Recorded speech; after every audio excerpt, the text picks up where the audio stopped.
بسم الله الرحمن الرحیم. د تیرو درسونو په دوام باندې د موږ او تاسې د نن ورځې درس پښتو ژبې تاریخ کې د لسو ټبرونو په جګړه کې د پښتنو یادونه.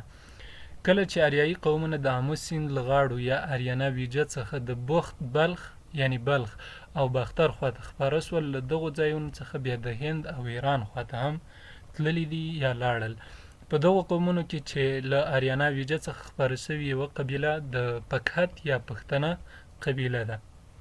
د دغې قبیلې له نوم سره د پښتو ژبې او پښتنو دواړو تاریخ موندل کېږي، چې دا خبره ما تاسو ته په تېرو درسونو کې په بار کړې ده چې پښتو ژبه او پښتون قوم یو بل سره تړلي دي. کله چې موږ پښتو ژبه څېړو نو ورسره پښتانه هم څېړل کېږي. دغه راز د باختري آریایانو ډله د اباسین وندوس پورې یعنی وندوس چې په هغه ټیم کې د وندوس په نوم باندې یادېدله تللي دي، چې مشهور کتاب یې د ویدا په نوم یادېږي. او دغه ویدا کتاب له میلاد څخه 1400 کاله وړاندې لیکل شوی ده. په ویدا کتاب کې اکثره نومونه همدادي موږ او تاسې د اوسني افغانستان یاد شوي دي او راغلي دي.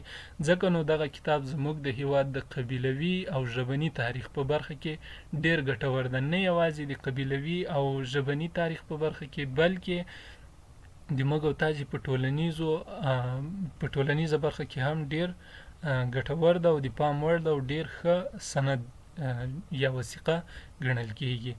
د جګړې پیل څنګه د دغو لسو قبیلو ترمنځ جګړه رامنځته سوه. د بهرته ډله چې د کوبها یعنی اوسني کابل او ارغنداب په ورشوګانو کې خپاره ول، د سوداس په نوم یو پادشاه یا ملک یا مشر درلوده. دغه بادشاه د ویسو وا میترا په نوم باندې یو مذهبي سلاکار درلوده.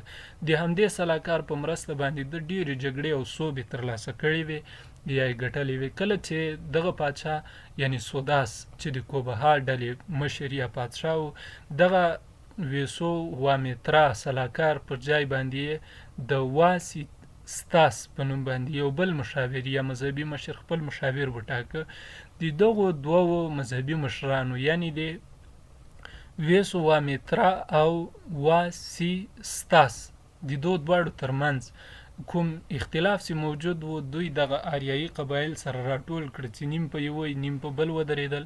نو دغه اختلافات د دې سبب شو چې د دې قبیلو ترمنځ جګړه پیښه شي. دغه دوه مذهبي مشرانو دغه قبایل له ځان سره راټول کړي و چې د ایرواتي راوي یعنی چې دغه سیند اوس په اوسني پنجاب کې ده، د همدې سیند په غاړه باندې دغه جګړه رامنځته شوې ده. په دغو جګړه کې چې کومې ډلې موجودې وې هغه پکتها یا اوسني پکتویس، پکهت او پښتون چې دا پښتنه ډله وه. بله آلینا چې اوسني نورستان ده، بهالانه چې د بولان درې خلک دي، شیوا چې د اباسین په غاړه اوسېدل، ویشانن آنو د پنجاب د راوي سیند پر غاړه اوسېدل، او دروهیو د آنو ملګري ول، تورواشا او یادو دا دواړه ډلې سره ملګري وي. پورو د کندهار د شاوخوا سیمو خلک ول چې همدغو قبیلو په دې جګړه کې ګډون درلوده او د دې دواړو مذهبي مشرانو لخوا دوی سره راپورته شوي ول. په دې جګړه کې د آنو او دروهیو د قبیلو ملکان ووژل شول چې دا دواړه ډلې بیا وروسته یا له هغې مخکې سره ملګرې وې یا سره شریکانې وې. دغه اکثره قبیلې اوس هم زموږ په هیواد کې موجودې دي، لکه نورستان موږ او تاسې یاد کړه، بولان مو یاد کړه، همدا ډول پښتانه مو یاد کړل.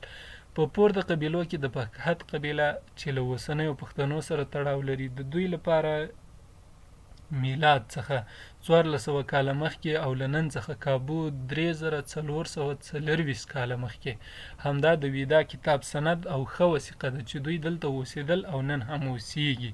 یعنی دا د پښتنو لپاره یو معلوم تاریخ ده. په دغه وخت کې هم د پکهت قبیلې تاریخ روڼ و چې د پارت په نوم بلل کېدل. یعنی له دغه کوم د ویدا کومې خبرې چې موږ او تاسې ته راپاتې دي، د دې ترڅنګ دغه یادونې هم شوي دي چې دغه پی یا پکهت د نوم کومه وجه د تسمیې چې ده دا په پارت کې هم موجوده ده، یعنی له دغه تاریخ نه مخکې دغه 1400 کاله وړاندې له میلاد نه چې د دوی کوم تاریخ لیکل شوی له دې نه وړاندې دوی د پارت په نوم باندې یادېدل یا پارتیان بلل کېدل.